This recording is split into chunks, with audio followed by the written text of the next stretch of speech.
Welcome back to another episode of Behind the Lava Lava, the podcast that takes you behind the scenes of the vibrant people and cultures of the Pacific Islands. I'm your host, Michael Tan, and joining me today are Spencer and Milford.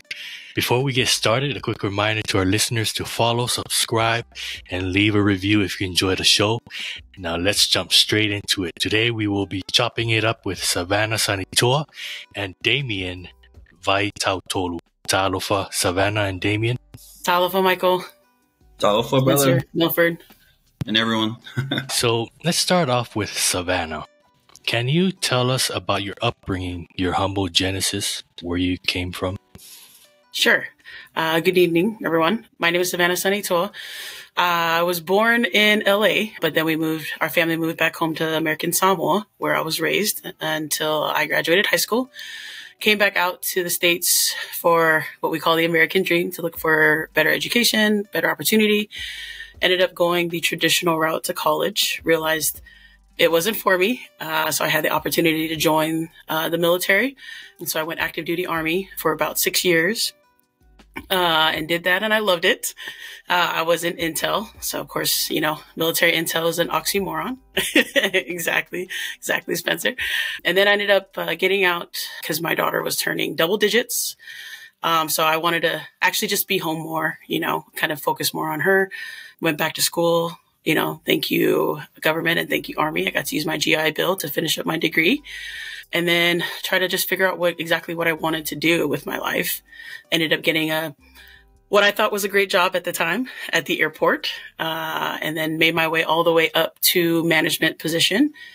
I got told I got capped, which was kind of heartbreaking for me because I'd been there for so long. Well, for me, 6 years is a long time. And so I didn't really want to leave and go find another job and start all over. And then an opportunity presented itself to me to own my own business, make my own hours, become an entrepreneur. And I ended up taking that leap. And this is where I'm at now. And I absolutely love it. How about you, Damian? Love your story, Vanna. So I was born and raised in Samoa. My name is Damian Vaitautolu. I was raised in Kafunga. I went to Leone High School. I did carpentry after high school, and they were only paying me about $200 a week. So that, $200 is not enough back at home, right? So I decided to join the Army when I was 17. And then I deployed about 3 times in the Army. Now I'm 18 years in. I'm a recruiter here in Los Angeles. Now, I got hurt in Iraq, and now I'm here talking to our kids about joining the military, just expanding their careers. If school is not it, if, working in the civilian world is not it, if they're trying to change their lives for the better, or just doing something great, I'm here as a recruiter in LA. Now, another opportunity was presented to me where, just like Savannah, right? So it's about owning your own business, how to become an entrepreneur, and because they don't teach some of this stuff in schools, right? So I joined in the business in the financial industry, which has not only changed my life, but I'm out there to change not just our Samoan community, but just everyone when it comes to financial literacy. So it's a huge change in my life. So I just want to spread the word out there that there's a lot of things out there that they we could educate them and just to get ahead financially. So yeah, I appreciate you guys hosting us and and sharing our story. So that's about me. Thank you. Yeah, thank you very much for joining us today. We're very excited to dive into the topic of finances and talk about your business.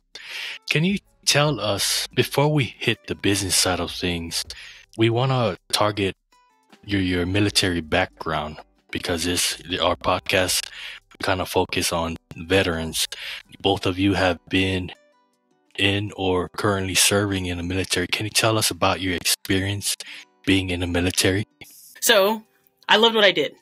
I have a criminal justice background. Went to the Army recruiter and asked him to help me get something within that field. And it was kind of funny because he was like, well, do you want to be a MP? And I was like, nope. And he was like, do you want to be a paralegal? And I was like, absolutely not.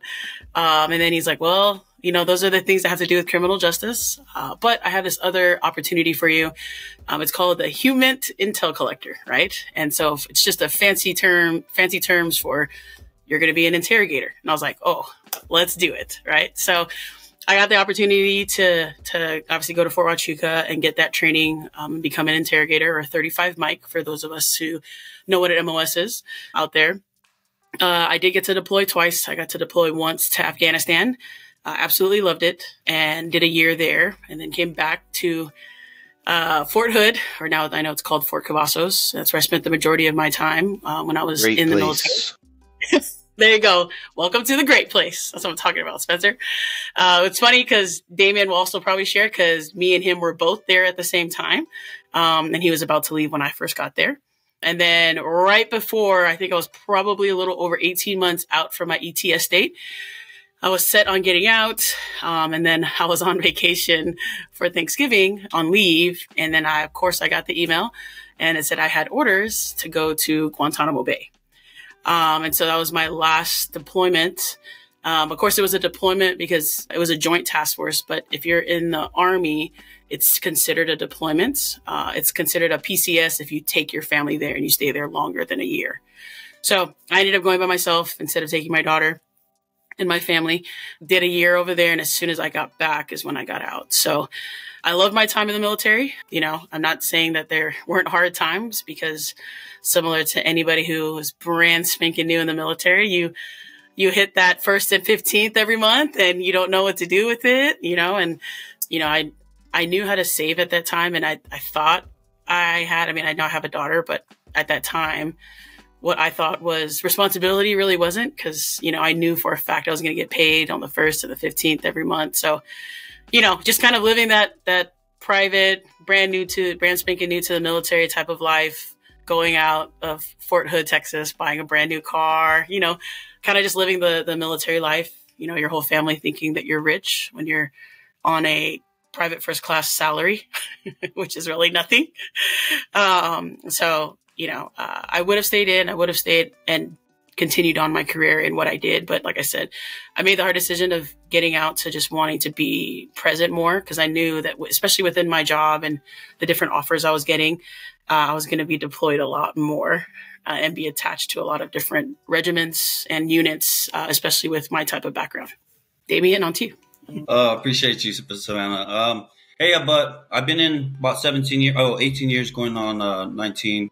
But I joined the Army and in 2006, I do logistics. So I've been deployed 3 times. My first duty station was Fort Hood, Texas.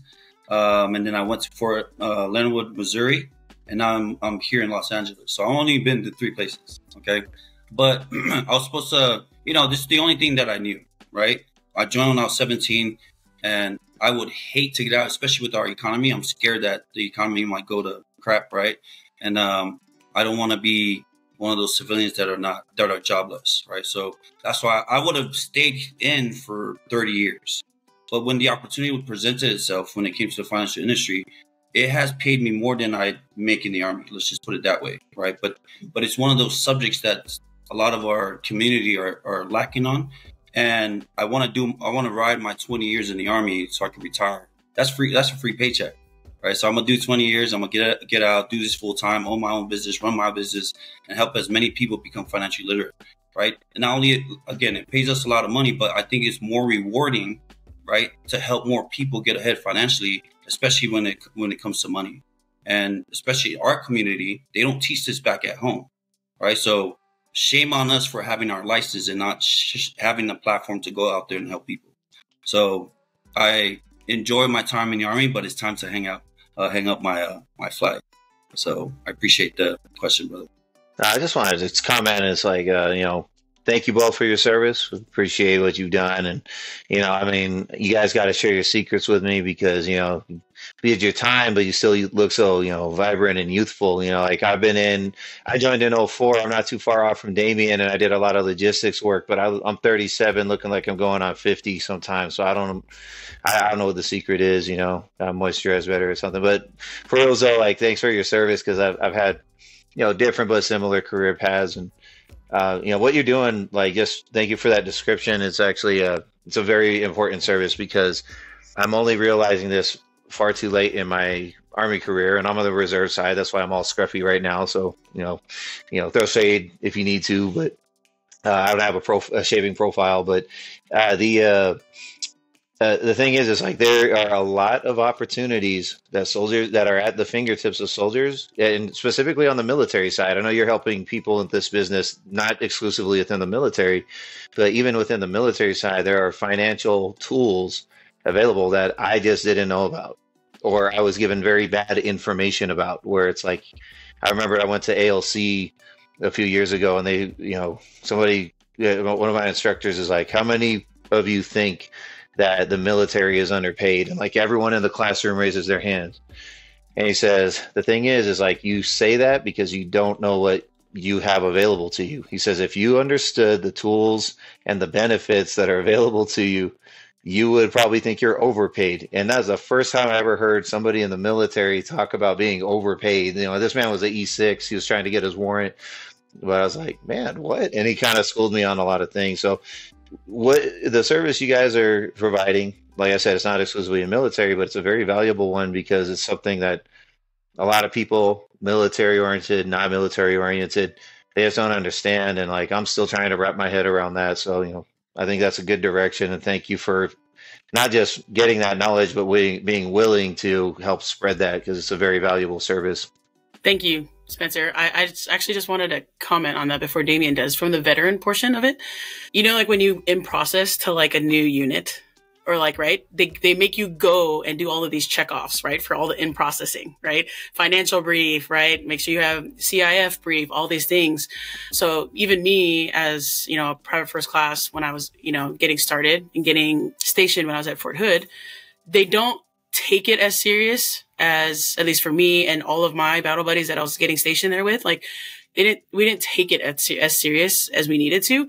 And then even more so, there's not enough emphasis on financial literacy or financial education when it comes to any of our units, right? So, I mean, we could talk about it all day, but when I think about it now, and in terms of like leadership, if I'm going to have soldiers under me, we have to always do the vehicle inspection, at the beginning of every 4 day, right? There's all these different inspections, but very little is there an inspection on like, hey, how are you, Damian? Like, how are you and your family? Like, are you guys okay? Like, have you been paying your bills? Like, just to kind of do a check on that. And I know that finances is usually like that type of, just like this little thing kind of lingering out here that nobody ever wants to talk about. I was like, no, I'm good, man. Like, until something comes up, right? Where you have to get an AER loan or S1, or, a loan place calls your command because you're behind on a loan, right? Or they come in, they repo your car, right? It doesn't become an important subject until something happens. So it's like we're more reactive a lot of times than we are proactive, when we get those briefings. And that's kind of what it brought me back to. And so now as a veteran, when I talk to people who are out now or who are getting ready to transition out, Damian will talk to the ones who are still currently actively in because he can relate to them.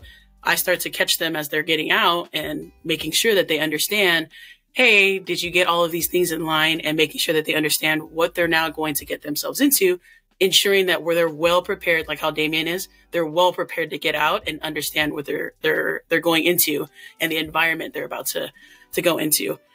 It's not going to be immediate. They're not going to get their first and 15th check every month, right? It's now going to be a disability check, or it's going to be a GI Bill check or a voc rehab. Like it's going to be a completely different environment, but they have to make sure that they're ready for it.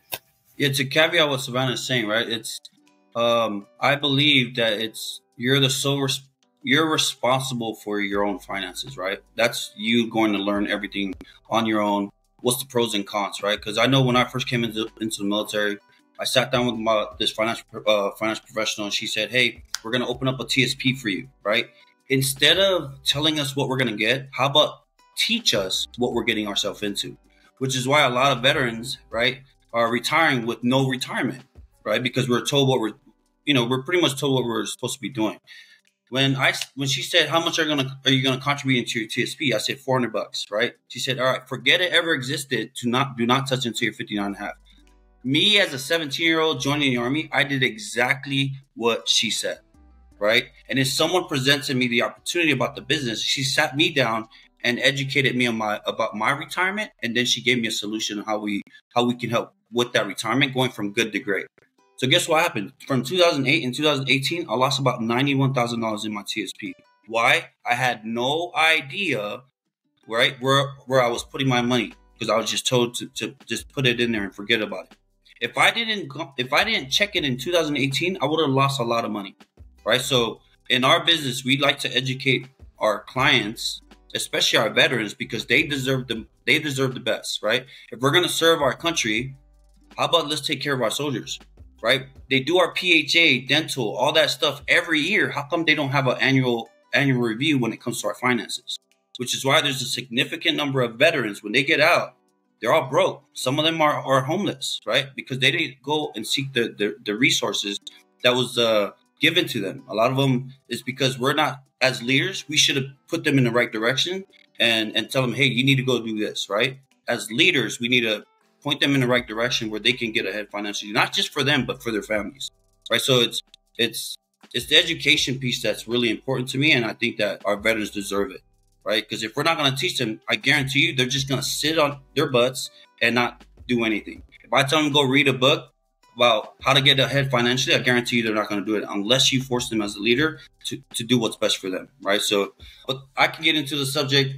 There's even portions of when veterans are getting out, right? What's the first thing that you're going to try to claim when you get out? VA disability, right? The VA.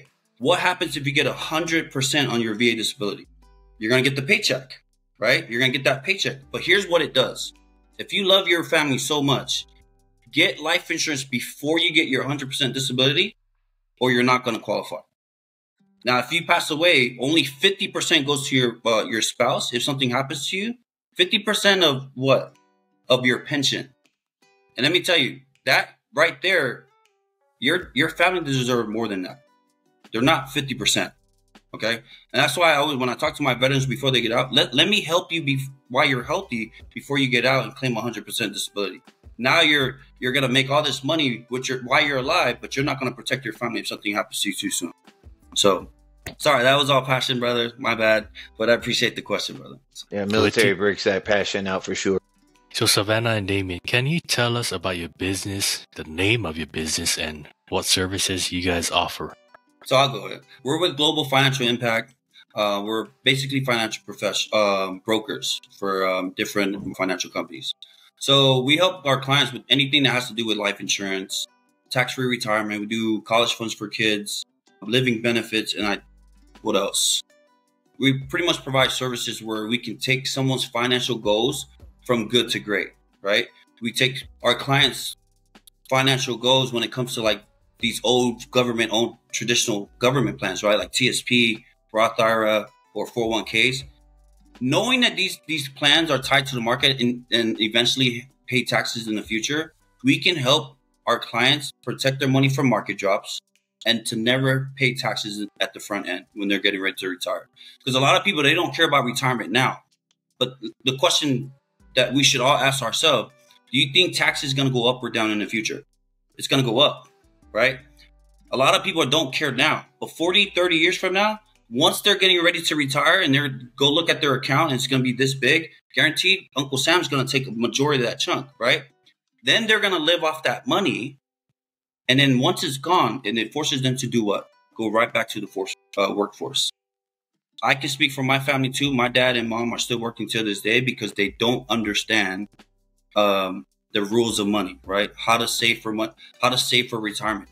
They don't understand none of that, right? This is where, so we come with the solution to help our clients when it comes to stuff like that. So, especially life insurance, especially in our Samoan community, whether they know it or not, they need it. Fa'alavelave is real. Fa'alavelave is real, right? A lot of them say, well, it's a scam. You don't need life insurance. Okay, until the day it comes, they're going to start asking, oh, did we get a policy? It's like, nope, because you thought it was a scam, right? Because a lot of people, because imagine if someone was to get life insurance on their family, I could turn around all the donation from my family members and say, hey, I don't need that money. I went ahead and protected my family. Thank you for your support, but you can take your money back. Can you imagine doing that to at your family funerals? Just to tell your family members that I took care of mine. You don't have to take care of mine, right? All that stuff, right? We bring out a lot of problems because these are real problems, and then we just come with solution and on how we can help those. if you want to caveat to that, Savannah, I know you can. I know Savannah wants to piggyback off of what was just said, My man. It was funny because I was actually watching one of you guys' episodes and it had talked about how you guys were talking about family fa lave laves, right? And what is you guys' input on, how our culture is. And, it's a beautiful thing that our families and our culture are able to help one another. But it's to caveat off of what Damian is saying, like, how can we, if we really truly say that we love our family, and being able to protect them first, right? So, and I know Damian will probably go into this, but one of his biggest stories and why he even joined the business to begin with, to even get into finances, is because it happened to him, right? His grandma died. He was the favorite, right? And a favorite of his family. And yet all of the siblings and everybody was looking to him. Hey, are you gonna, but a year before that, his mom had asked him to take over for his grandmother's life insurance policy. At the time, she's really old. I think she was like probably over 80. It was like $500 a month, right? So obviously it's going to be expensive, right? For a couple $100,000 in coverage at that time, right? And he tells it all the time, which is very, very inspiring for me because it also happened to me. He didn't have it. So he's like, Mom, I can't do it right now. It wasn't of value to him at that point. And then a year later, of course, his grandma died, right? Of course, he goes back home, but because he didn't do that, obviously he didn't have all of the money at the time. So of course, what are we going to do? Get an AER loan, right? Actually get a personal loan, right? Because not only is the flight back home, obviously like $2,000, right? Round trip. But if you're going home for a fa lave lave, what else do you have to take? Everybody thinks that you're coming from the States, so you can't just go based off of like $2,000, right? For a funeral. Right? You're going to have to pay extra, right? All these other things. And you guys probably know this, right? All these other extra expenses started to come up. And I know you guys know what I'm talking about, right? So it's where, hey, who's going to make the food? How long is grandma's funeral going to be? Is it going to be 1 day, 2 days, 3 days, right? How many Matais or how many chiefs or how many pastors, right? Anybody has a role in the church, how many of them are going to come? Because what do we usually do? We give them an alofa, right? We give them a gift. Thank you guys so much for coming to support my grandma, and being here. So all of these other expenses come on top of just that small little $2,000, only to come to find out that it was way more, right? But if he would have actually taken over his grandmother's life insurance plan, boom, it would have been done and done and done, right? But because he didn't, and now he's on like a mission. We're on a mission to be able to kind of share that, not even just with our veteran community, but even more so with everybody in our community, our Polynesian community, and understanding that, how important is that? And it's finances is something that we don't even talk about. Entrepreneurship is something we don't talk about in our community, right? It's very rare and few and far between. With all of the episodes that you guys have done, you guys are starting to see more and more, but still that's like a 1% or even less than 1% of our entire community. It's super small. Our community doesn't want to talk about finances. It's because they're just not used to it. So it's going to take us to be able to kind of help change that and be like, hey, if we're sharing this financial literacy, if the Palangi people are doing it, why can't we do it? Right? If we came out here to search for a better life, what we call the American dream, why can't that also add in financial literacy? So, and just thank you. Caveat on that, right? Our when we help our clients, it's absolutely free. When we strategize their financial analysis, they're all free. So we sit down with everyone, we structure their policy and their financial plans that strategize on their financial goals, complete free, right? We get paid based off referrals. So I think that's more rewarding than getting paid by literally by helping everyone for free so that they could get ahead financially. And one of the things that I love hearing is once I help somebody, 2 years later down the road, something happens, they can reach out to me and say, D, thank you for believing in what you do because you helped cover my family. And, now that it happened, I have the money because you actually gave us the insights on why it's important to have life insurance. And we're just not talking about just life insurance, right? We're just talking about financial literacy in general. So I appreciate that question very much. So kind of going a little bit off topic from the business. So I have my own theories, but why do you think our people, the Pacifica people, have a hard time dealing with their finances or trying to get help with their finances? I know Savannah covered this a little bit. I think it's because of the way we're taught from the older generation, the elders, right? It's whatever they were taught back in the days, they're pretty much teaching us now, right? But they also don't teach it at the schools in American Samoa, to be honest, right? And I don't blame them, right? But if you come to America and you have the opportunity to go learn all this. And honestly, I have learned more in the financial business because I read more books, right? So I took the initiative to go learn things that would make me better. But I ultimately, I think it's because we're taught from back home, and now we're branding it to ourselves, and now we're, sending it to the next generation. But I think it all starts with us and by changing ourselves first so that we can spread financial awareness, in my opinion. And I think it's just a kind of add on. It's just the way that our culture is, right? We're so used to just taking care of one another, right? And so if not trying to get historic or anything like that, but like how Damian was saying, it's what we were taught that way. It's because in our families, we take care of our own, but it's one of those like, don't ask where we got the money. We're just going to be able to take care of our own, right? And so going back to like follow the love is, right? It's like if something happens, whether it's a wedding, whether it's a funeral, whether it's, a soul fight, any of those things that happen, most of the time we're told, hey, your uncle's cousin's brother's daughter's son is getting married. And, you have to give them something. I was like, okay. So in our minds, and I think most of the time it comes to with our older generation, just because that's how they were taught with their parents, their grandparents, their great grandparents, is, hey, there's a set amount. Right. And I just had this conversation with a couple on our, in my family. There's always a set amount. Hey, D, each family is going to give 500, hey, Michael, each family is going to give 1,000. And you're like, I actually don't have that. You know what I mean? But there's like all this, sometimes there's like the family pressure upon like, hey, you're going to make our family look bad if we don't give if we don't give that $1,000, or, hey, our family goal is to give 10 grand to this safari, but we are only at 8. So there's pressure on, my two brothers, Michael and Spencer, who have better jobs for them to fill in the gap, right? Or Damian's in the military, ask him for another grand, even though we were only supposed to get $1,000, right? So I know that sometimes it can come with our culture and our history and our traditions, when it comes to how we were raised too, and with our families and especially with our parents, because my parents are still working as well, right?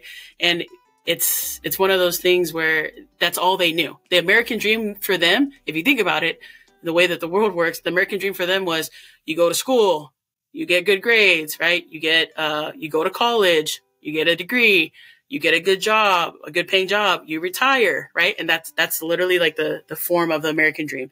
Nowhere in there do they say, hey, go be an entrepreneur. Hey, go learn about finances. It's just, hey, you got to go boom, boom, boom, boom, do this. And you have to figure it out on your own. So if you start to step outside of any of that process, it becomes what are you doing? I'm like, is that going to make you money? Like, shouldn't you be going back to work? Like, why don't you have a job? Like, so it's just something that people, especially within our culture, it's not a huge topic of discussion. Like how Damian said, it wasn't taught back there. But to be completely honest, finances even here, I mean, I'm in the state of Oregon. Like there's one personal finance class at my daughter's high school, one. And it's not mandatory. It's an elective. And it's only taught once a quarter, and it's one class for the whole school. So it's like, it's not even a thing now for it to be mandatory. It's just like, hey, if you want to take that class, go take it just in case you want to learn about finances. Right. So now it just becomes an even bigger topic, that obviously we can go on and on about when it comes to in terms of finances. But again, it just kind of goes back to our culture. So thank you guys for that question. Today's episode is brought to you by Natin But Grindz, your go-to Hawaiian food truck in Utah. Are you in the mood for some island flavor? Natin But Grindz has you covered. Their menu features mouth-watering dishes like the furikake mochiko chicken, crispy Korean fried chicken, and flavorful mochisadas. Don't forget to try their musubi bomb, succulent pork belly, and fresh poke. Every dish is a celebration of Hawaiian cuisine and culture. So next time you're in Utah, make sure to stop by Natin But Grindz. Experience the true taste of Hawaii right here in the heart of Utah. Natin But Grindz. Aloha on a plate. Another reason that I think is because mindset where we're kind of stuck in that generational mindset that we're broke and we're comfortable living paycheck to paycheck. You know, it wasn't until we started this podcast and we started entering the entrepreneur small business realm that I started to think heavily about my finances and all that. So I believe once we start to basically level up our mindset, thinking about, you know, our finances, that's when we start to improve our situations. Because I know back in the islands in America, Samoa, everyone's comfortable with living paycheck to paycheck. We're basically on that poverty line when you're comparing it to here in the US. So that's kind of my theory of why our people have a hard time getting their finances straight, in contribution to what you guys have already said. I was just going to add on to it. That's the number one thing that we had to learn first in this business was mindset, just like how you said. So I'm even glad that you brought it up, right? And in teaching, how do we teach our elders, right? How do we teach our elders? It's okay for us, right? Because now that it clicked for us, right? It probably took a minute for it to click, but you know, we're still probably working on it. We're doing our self-improvement, right? Our self-development, our reading the books, listening to podcasts, being around different entrepreneurs is lifting us up. But in a mindset way, how do we help our elders also tell themselves, hey, you know, you can't necessarily tell them, hey, go listen to a podcast. You know, I'm pretty sure my dad would be like, what'd you say to me? Like thinking that I'm like cussing at him, you know, he's like, oh, you know, man. And he's like talking to me in Samoan, like, you know, what the heck is that? Like, why am I going to go listen to some podcast? Right. Like, okay, whatever, never mind. You know, they're all more about like, you know, don't worry, God will provide for us. You know, God will provide. I was like, yeah, but God also tells us to meet him halfway, right? Where faith without action, you know, or faith without works is dead. Right. So, but with them, it's, how do we help them with their mindset? And we have to change ours first, right? So that they're able to see us and they're like, oh, okay. Because just like you said, Michael, we have to be able to manifest that, hey, I'm going to be a millionaire. Not someday, you know, not one day. It's, you know, I'm going to set a date, you know, having timelines or deadlines, right? And so if I believe it and I truly understand it, then I wholeheartedly believe that when the people that are around you will also feel that same thing too. Because if my mindset's dead, I would not be on this podcast if Damian didn't help me to kind of shift my mindset. And me and him go way back too. We kind of grew up together when we were in Samoa. So to see the change that we both have come from it's kind of inspiring, because it's like, bro, when we were back in Samoa playing baseball, we would have never thought, we would have never thought that we're going to be business owners and we're on track to be, you know, multimillionaires and being financially successful. Like we would never have thought that. Right. And so it all starts with mindset. So I appreciate that. Yeah. I'm glad you mentioned that, Michael, because I actually trained on it last Thursday with my team when it comes to mindset, right? There's two types of mindset that I trained on last week, Thursday, was growth mindset and there's fixed mindset, right? Fixed mindset is a mindset that you're going to go through something and then you fail and then you're going to fixate yourself by staying in that same place and not move forward, because now you're comfortable. Now you don't want to fight to be better. But when it comes to growth mindset, you always want to grow through stuff, right? Don't just go through it, grow through it, right? When you go through obstacles, hey, get up back on your feet, get back up. If it's a failure, learn from your lessons, from your failures, and then always try to do better.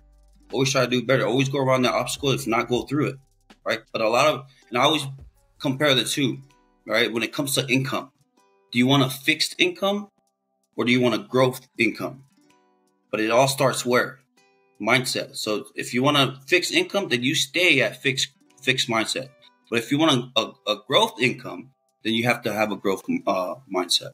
Right. So it's all about mindset. I'm glad you brought that up, because a lot of people fail because they always have those self-talk, and they tell them if once they fail, they just become a victim, and now they just stay where they're at and be comfortable with they're at. Right. So I think mindset is an important thing to have, especially growing through life. So that was great, Mike. So my personal experience with that is, like, you hear about these people who hit a jackpot or a lottery and they like the popular thing to say is that a lot of them, like 90% of them, are broke again within a year because they didn't make financial decisions that led them to wealth. They just got lucky, and because they don't know how to gain or maintain wealth, they make the same mistakes and they go back to basically overspending it, and that's it. And so, like, my own experience with that, my jackpot, my lottery was my deployments. And every time I deploy, I'm like, oh, you know what? I made this mistake last time, but this time I'm going to save my money. This time I'm going to invest wisely. I've had 4 shots at this, and I get, basically I back at square one within a year after I get home. And so I still am in that point where I'm trying to figure out, man, how do I get wealth and hold on to it? So like, that mindset, I'm still in that mindset where it's like, no, dude, you don't know yet. You got to do your research. You got to do what Damian said. Go read some books, man. Or talk to people who read the books. Stop thinking you know that how to maintain wealth, because I'm broke again after every lottery. Can I ask both of y'all a personal question real quick? Both of y'all married with someone? I'm not married, but I have a partner. I do too. All right. Well, yeah. Let's just say y'all single, or let's just hypothetically speaking, if your partner was horrible with their finances and you gave them, imparted all the wisdom and knowledge that you have now, and they were still horrible with it, would that be a red flag or a deal breaker for you too? I'll answer first. She got to go. Sorry. She got to go. If actually, I'm gonna give them a shot and see if they actually learn from me, and because ultimately, if you settle down, their debt is gonna be your debt, right? So I think it's important to get them on the same page as you, because you don't want to go through the same struggle if you already have gotten out of it. You know what I mean? So, but if they don't learn from that, then I'm sorry, it's not cut up for me, in my opinion. So I know Vanna's married, so she can say her. Again, it goes back to mindset, right, T? Because it's, and I'm glad that both of those questions kind of came up, right, one after the other. It's because if you're in the right mindset of, hey, I'm on this growth level of saving my money, using, Spencer's deployments. He's like, man, I'm so excited to start implementing all these things that Damian said, kind of saving my money. Because if you're faithful in little, you'll be faithful in much. So if you're faithful in how small, like if you're only getting paid your regular E6 or E7 pay, right? And you're still living paycheck to paycheck, then there's something wrong, right? And yet if your income is more than your expenses, then there's somewhere good. But if your expenses start to outgrow your income, then there's something wrong, right? And so for you, Milford, right? And how I would answer is that you're similar to Damian. I would give them a shot, but in understanding that they're in all of any financial meetings I have. They have to be there. They have to be there. When, in terms of like Michael, when he talks about mindset, it's like, it's a mindset thing, because I can't be like, I'm all growth.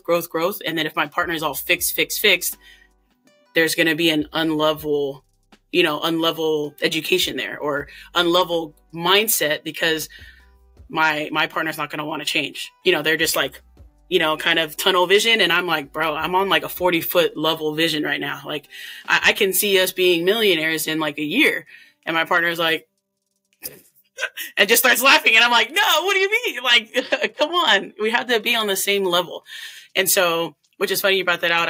Part of how we help people and we show them is we give them stats. So the most recent statistics is 40% of marriages end in divorces,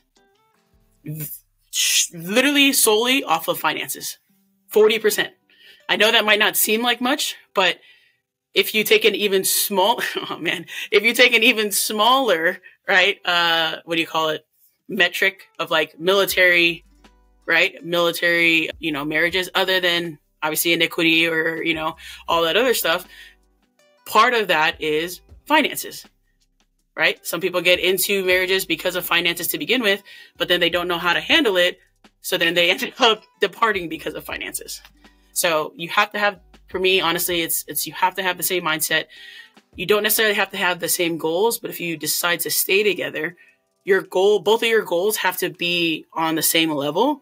If your partner wants to do this and you want to do that, hey, If it's on the same level, great, which means that you guys are both growing together in your finances, because finances is going to be a huge, huge conversation that you have to be able to have with your partner. Sorry if that was more than what you asked for. No, that was a perfect answer. Thank you.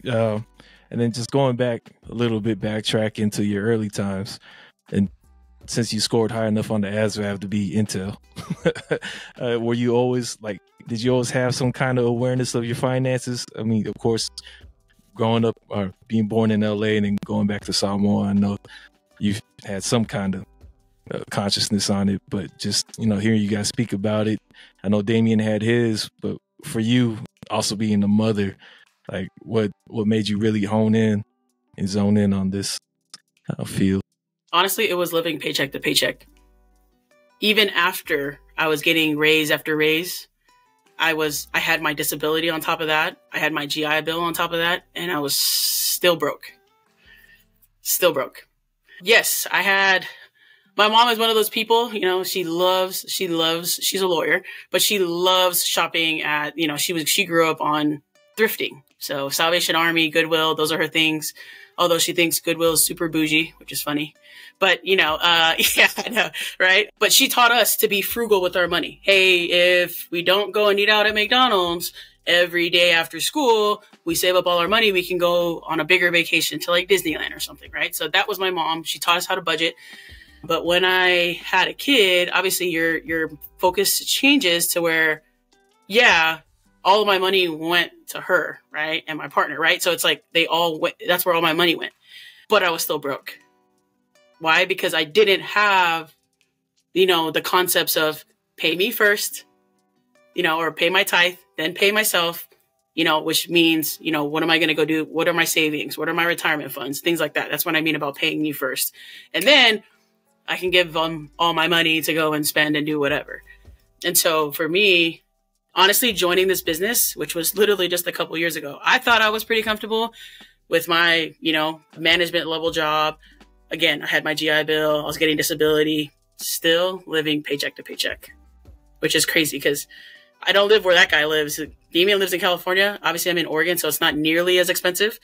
But for me and where I'm at, I was pretty well off. I was slowly paying off my debt. I was kind of chilling, still living paycheck to paycheck. So it wasn't until I joined this business that I literally had to shift my mindset, like how Michael brought up, because it was like, dang, how come I'm making all this money, but I'm not ever seeing it? It's going to bills, it's going to all this other stuff. And even when you, go sit with like a financial professional and you're like, you have half of your paycheck going to freaking fast food all the time. And I'm like, it still didn't do anything for me, right? So I had to be able to shift my mindset and, okay, I need to get freaking cracked down on this in order to be able to, if I really, really want to be financially independent, financial literate, financially successful, I need to be able to crack down now in order to be successful in the future. So thank you, Milford. So what are some biggest challenges that you guys have come across or currently facing right now? I don't think it's a challenge. It's actually, maybe it is a challenge, right? But it's just, you wouldn't believe the amount of people that we sit down with and don't see the value in what we do and literally just say no to what we're trying to do, right? If we can help, and we sat with people that were really good with finances, right? But we always tell them it's always good to get a second opinion on anything, right? If you're gonna go buy a car, you always go to 3 different dealerships and see what's the best price that you get on. But literally, we just want to help families or people just going from good to great, right? But I think the challenge is the education piece, and people are not willing to learn new things because they're so comfortable with where they're at. Oh no, I trust my financial advisor that I had 20 years ago. Excuse me, do you know your financial advisor? Do you know their kids? Do you know their mom, whatever? Do you know their birthdays? Like, you don't know them, right?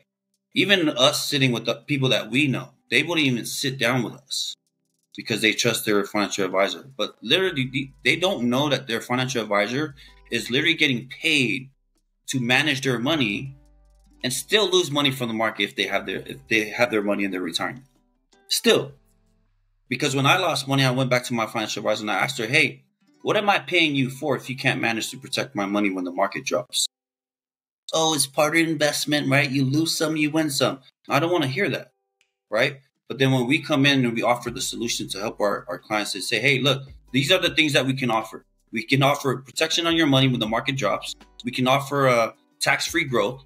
We can offer, when you access this money, it's all tax-free, because you're not buying into this. You're buying into the tax code that's tied to it, right? But they're not willing to learn that. And those are some of the struggles that we go through, especially when sitting down with clients, right? So, but I will say that the goal is to educate them, and it's what they do with it is what matters. So if they don't want to do anything, hey, at least I did my due diligence and the information was given out, right? But if they don't want to take the help, hey, that's your fault. I guarantee you, what I just did, I planted a seed. I'll be the first person you're going to remember. Oh, the market dropped, boom. Oh, Damian talked about not losing from the market, and let me reach out to him. Now it's all too late, right?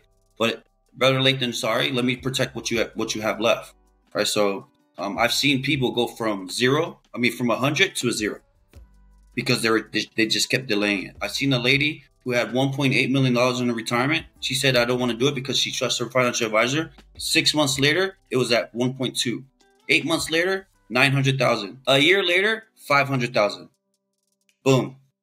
I only moved 500,000 versus the 1.8 million that I could have saved, right? So the struggle is when the clients don't see the value because they trust what these financial advisors are saying, but not educating themselves on, the different types of products and the financial strategies that are out there. So mine's is just options, right? Educating them on their options, that they know that there's more out there, right? Because no matter what you ask people, I mean, obviously in the military, you ask them, hey, do you know what your retirement is? And they're like, yeah, it's our TSP. I was like, do you even know how it works? I can guarantee you probably half of them, if not more than half, I'd be like, isn't that just our retirement plan? I put in, it comes out of my check, out of sight, out of mind. They don't know how it works. So I push too, along with Damian, I push so hard when it comes to financial education. One of the very first questions I ask when I meet with clients is, you have a retirement plan? Like, oh yeah, I got a 401k or I have a Roth. I was like, cool. Have you checked it? They're like, no. I was like, how long have you had it? And they'll be like, oh, a couple of years. I just max it, or I'll do 2% or 4% on my check I was like, do you even know how it works? And they're like, I mean, no, I'm not even supposed to touch it until I'm 59 and a half. And I'm like, okay. So I'll challenge them a little bit. I know Damian does this too. And cool. So you're okay with not knowing how much it is, so that in 40 years, when you're getting ready to retire, and if you're surprised that it's only at 50,000 or 100,000, you're okay with that? They're like, no, why isn't it supposed to grow? I was like, that means that you don't know how it works. So when we literally say it's about educating first and, making sure that they understand their options, I'm happy if they have a 401k. Hey, congratulations. You thought about your retirement. A lot of people that we talk to don't. I was like, now let me just educate you on other options that are out there that can protect your money more. Not only that, it comes with a couple bells and whistles. It comes with life insurance. It comes with living benefits. It comes with a lot of other things that literally can help you get your money faster. You don't have to wait until you're 59 and a half, literally, right? Yeah. So educational piece for me, and making sure that they know that understand their options is very, very big for me, because I didn't have that. Damian didn't have that. And so that's why we push it so much. But that's kind of one of the challenges, is people just, no, I'm good, Michael. I'm good, Spencer. I already know what I'm talking about, right? When in all reality, we're just trying to tell them, hey, we literally just want to sit down and show you. That's it. I'm not asking for you to switch over or do anything. I just want to show you exactly what I do. If it really, really means a lot to you and you really want to know more, cool. We'll just set up another appointment, and then you can, I can tell you more about it. That's it. Let's talk concrete cutting. And who better to go than All Pro Concrete Cutters, owned by the one and only Thomas Faudiliu. They are pros with over a decade of experience, so you're in good hands. Whether it's big or small, residential or commercial, they've got the skills and the tools for any job. Thomas Faudiliu and his team take pride in their work, making sure your project is done right and on time. No cutting corners here, just precision and passion. Give them a call at 801-834-8835.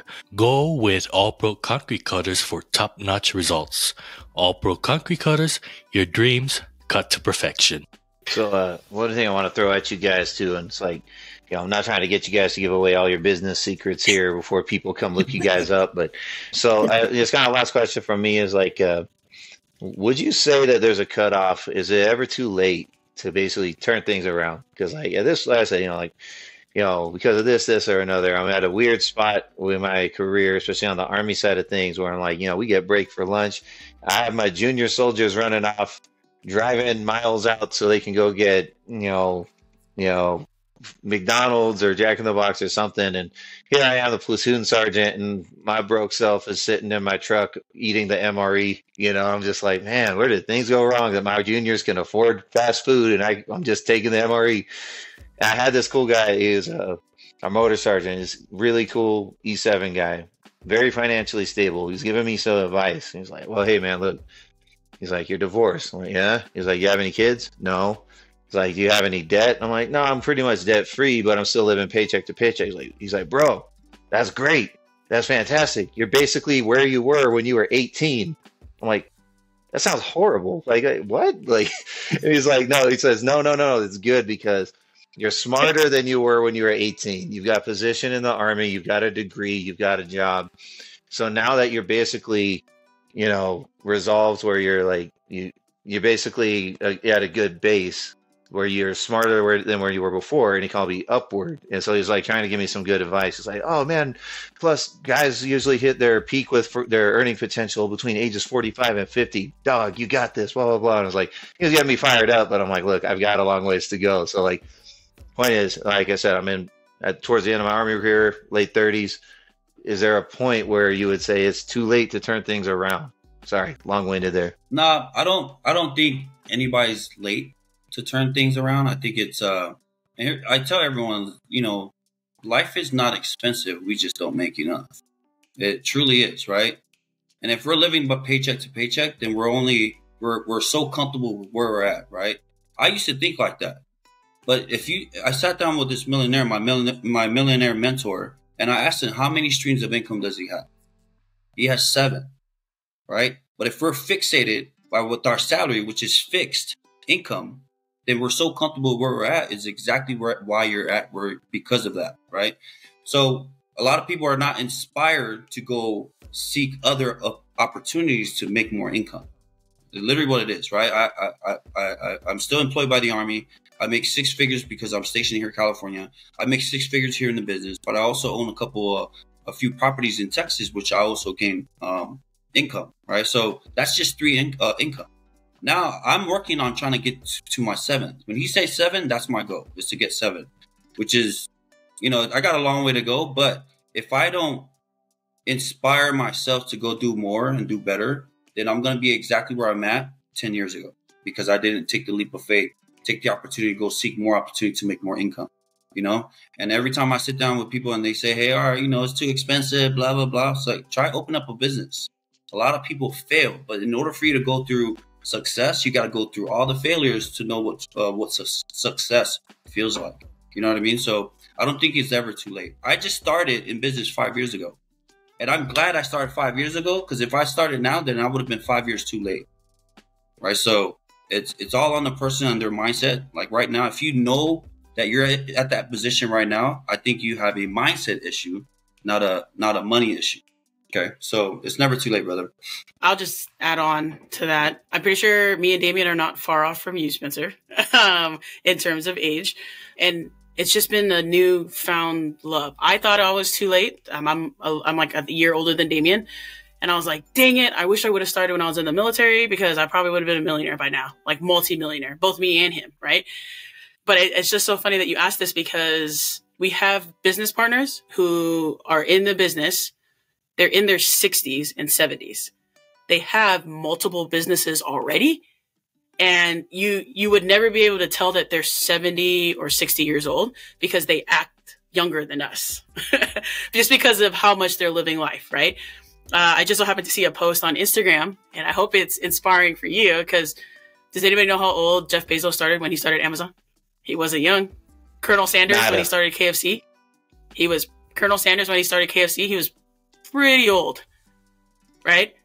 There was one more. Ray Kroc. He was over 50 when he started to franchise McDonald's. So he was just getting started. Our CEO for our company, for Global Financial Impact, He just turned 40 last year, and he's just getting started.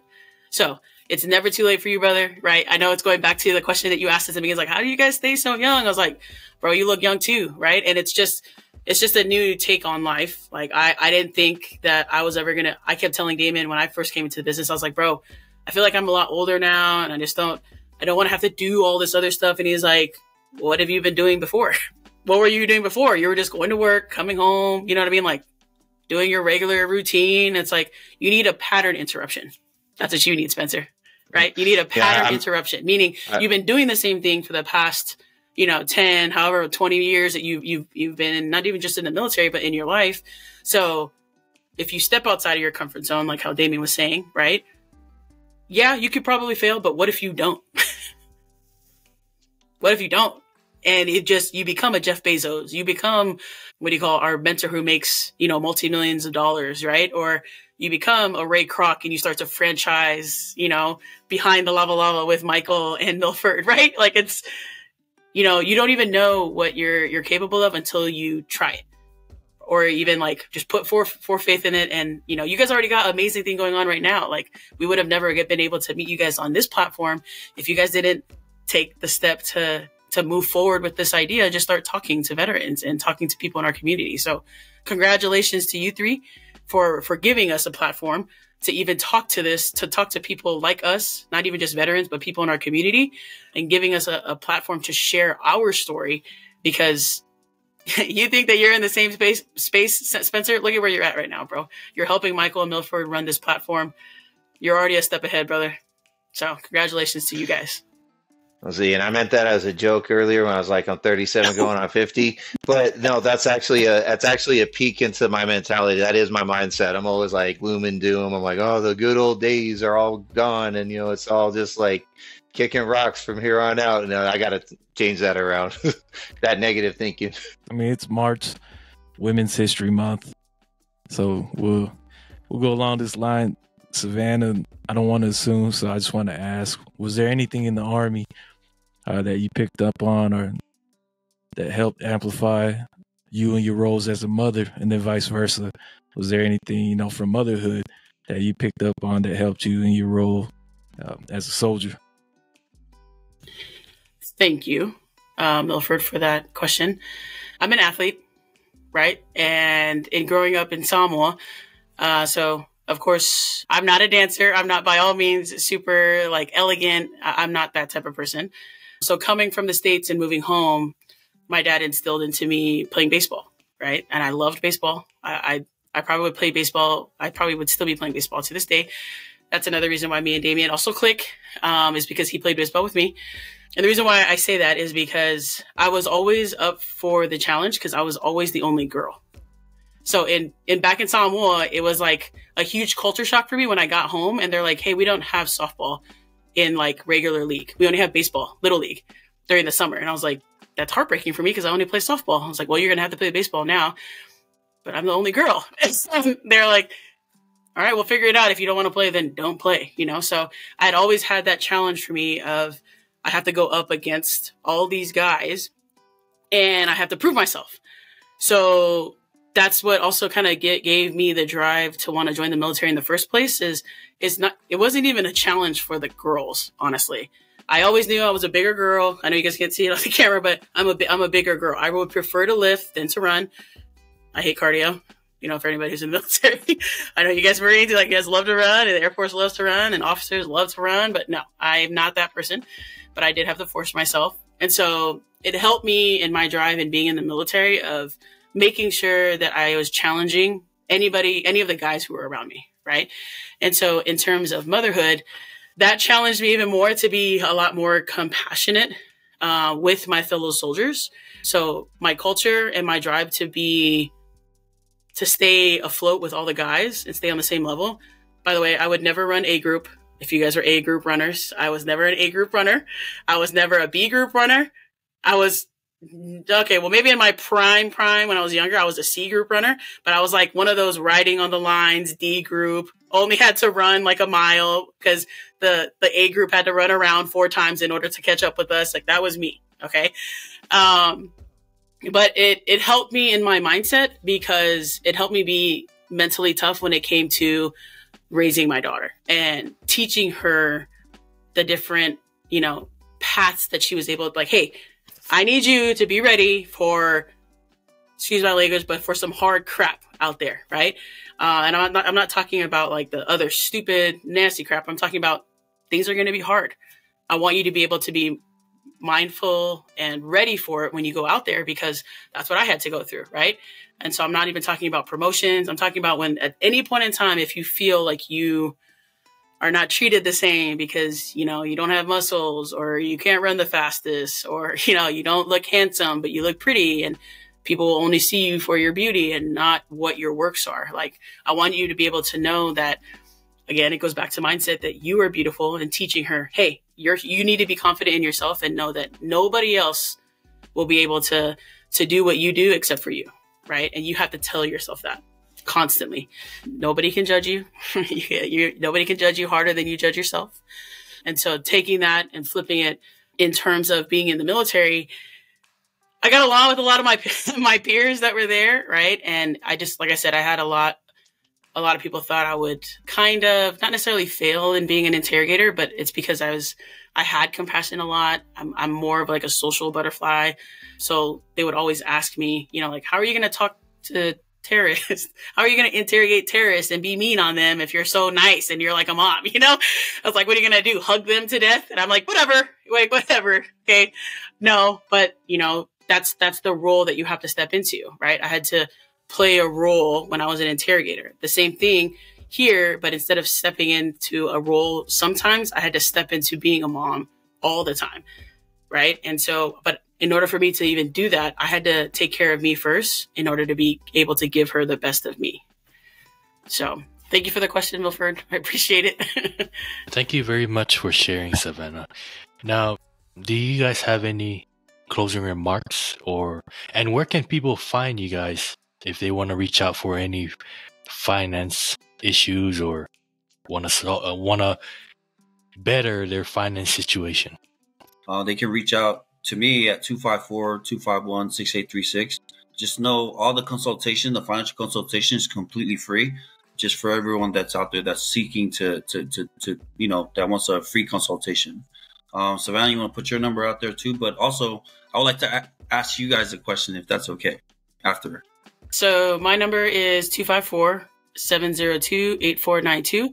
And we'll also share our flyers and information with emails and stuff with Michael, Milford, and Spencer, so they can push it out to you guys. If they need to get a hold of us, so that they also have that information they can push out to you guys as well. Yeah, go ahead and ask us questions if you got some for us. So this is all for just all three. It's just one question, right? It's all about what's one thing you will tell your 20-year-old self with what you know now? What would be something that you would tell your 20-year-old self? What would you fix? What are two things that you would fix if you were to tell your 20-year-old self? Now, because listen, because we're older, right? We're mature. Now we've learned things that we should have learned a long time ago, right? So I just wanna see where your thoughts are at, because we're all grown here, right?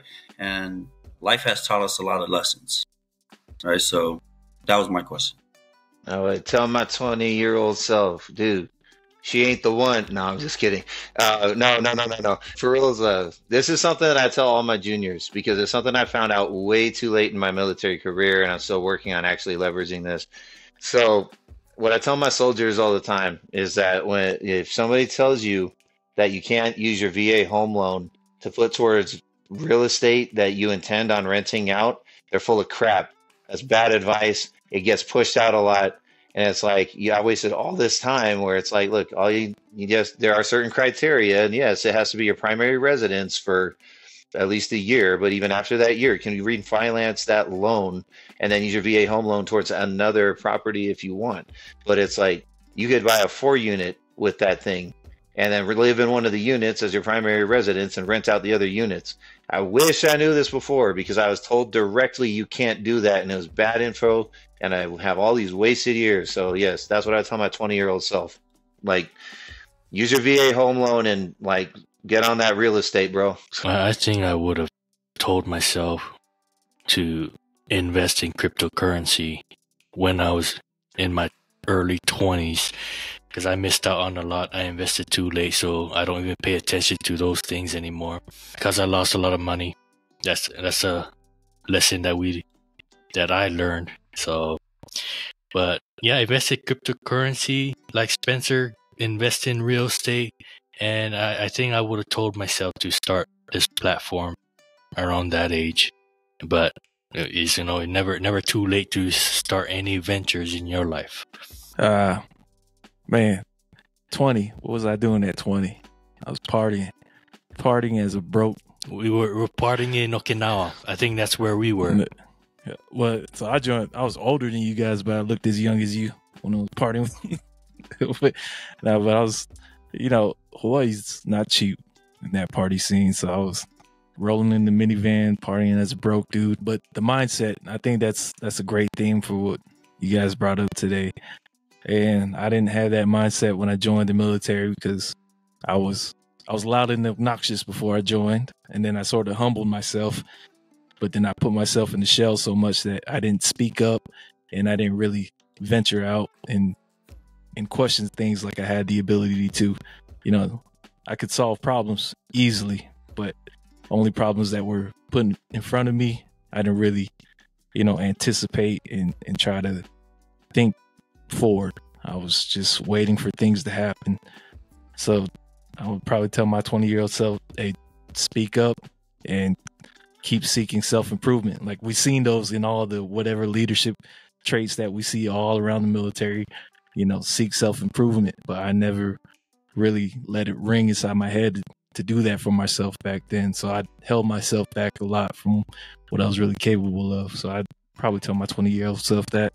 Appreciate the answer. The only reason why I asked that is because not only do I wanted to know, but also it was a question to tell yourself to learn from that so that you could do it now.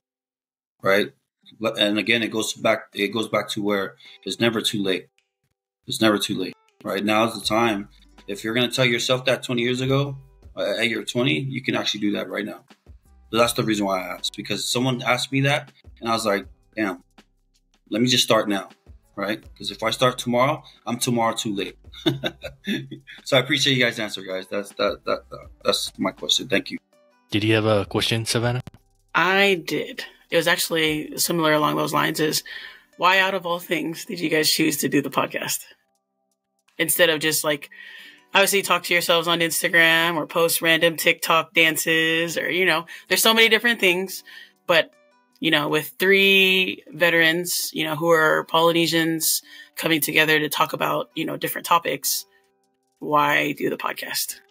Basically, for me, and I think this is kind of mutual with the other podcast members, is because we really like to support Michael. It's like Michael's the visionary and he's the driving force of this podcast, and it's no secret. But I mean, look, I was all too happy to jump in because I like being connected to the broader Polynesian and veteran community, and it's just an opportunity to talk about issues that I may or may not be passionate about at the time. And as the podcast has grown, I've really grown more attached with the other podcast members, and it's at this point it's something I enjoy jumping on just to catch up with my homies over here. So that's it. That's what it is for me. It's about the same. I don't know if you guys ever, because all you guys back in American Samoa know each other. But I don't know if you guys know JP or Manu or Fatu, any of those guys. But just the fact that we're a hilarious bunch. I mean, of course, you guys got your own small circle, and just since Michael brought it up, I'm like, heck yeah, we a bunch of funny old dudes. It'll be a good old time. It'll be our way of, they ain't gonna admit it, but therapy at the time, or just to maintain contact. I've been grateful for it, especially since we found out some things, personal struggles about Michael that we didn't know beforehand. So yeah, just to hang out with the homies. We basically started with 8 veterans, and now we're narrowed down to 4 full-time veterans. We had a cast member, Vaitautolu Thompson. He wasn't a veteran, but he passed away from leukemia. RIP to Vaitautolu Thompson. But the main thing was it started from a gaming lobby. We wanted to find a platform to express ourselves. I pitched the idea to the guys. basically I wanted to bring a platform that all of us can be vulnerable in and discuss topics like men's mental health, the culture. We were never into business until we joined. We became a business. So that we never intended to become a business until we joined Matai. But the main thing was that relationship between us guys I wanted to keep together, and we've slowly evolved to something I think much greater than we are now. Now we're starting a nonprofit that will benefit veterans and their families. So I'm excited for that venture.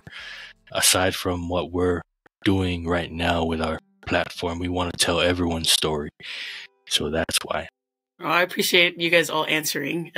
Like I said before, it's very inspiring, and I know that Damian could probably attest to it. We have quite a few Polynesians who are also business partners of ours, and our energy is like wildfire, right? So I can only imagine when you guys obviously get together and you guys are talking to other Polynesians, right, or islanders. Like it's kind of crazy. We have a really good friend of ours who's on our team as well, but she's like Balangi and Puerto Rican, and she's always just asking, you know, like, how do you guys always like this way? Like, how do you guys even know what you say? Like, how do you guys even know what you're about to say or what you guys are joking about? Like, it could be nothing, and all of a sudden you're laughing, right? But you guys are able to take that, be vulnerable with, you know, you guys. And I know it's Women's Month, but for me and on behalf of, you know, the women that I know, right, I do want to thank you guys for being that vulnerable, to include Damian. And thank you guys so much for your service, because it's not easy, you know, not even just being a man, but a veteran who's supposed to provide, who's also an islander. So you guys have obviously a lot higher standards in our culture than us as women. So I appreciate you guys, you know, again, not just creating this platform, but giving us the opportunity to share our story, and also sharing you guys' story with us and our community. Because, you know, whether it's 0 to or 100 people, or even just touching one person, it'll have all been worth it. So thank you guys again for this.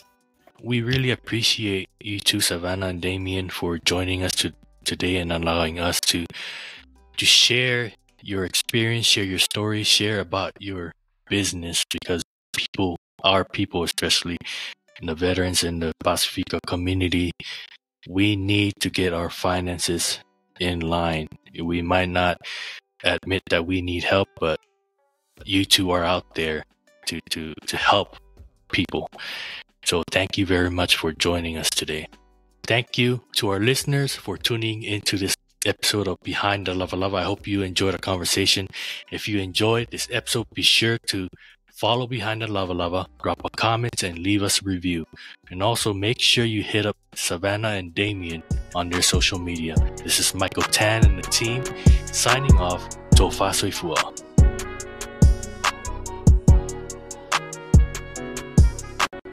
Working on my interests, it's who I am. I'm trying to make these digits look like EINs. When the help ain't free, you all help me. Salute to folks who turn their names to LLCs. The wealth is in itself to help a non-profit. To be better women or better men, whether business by veterans or common folks with a dream.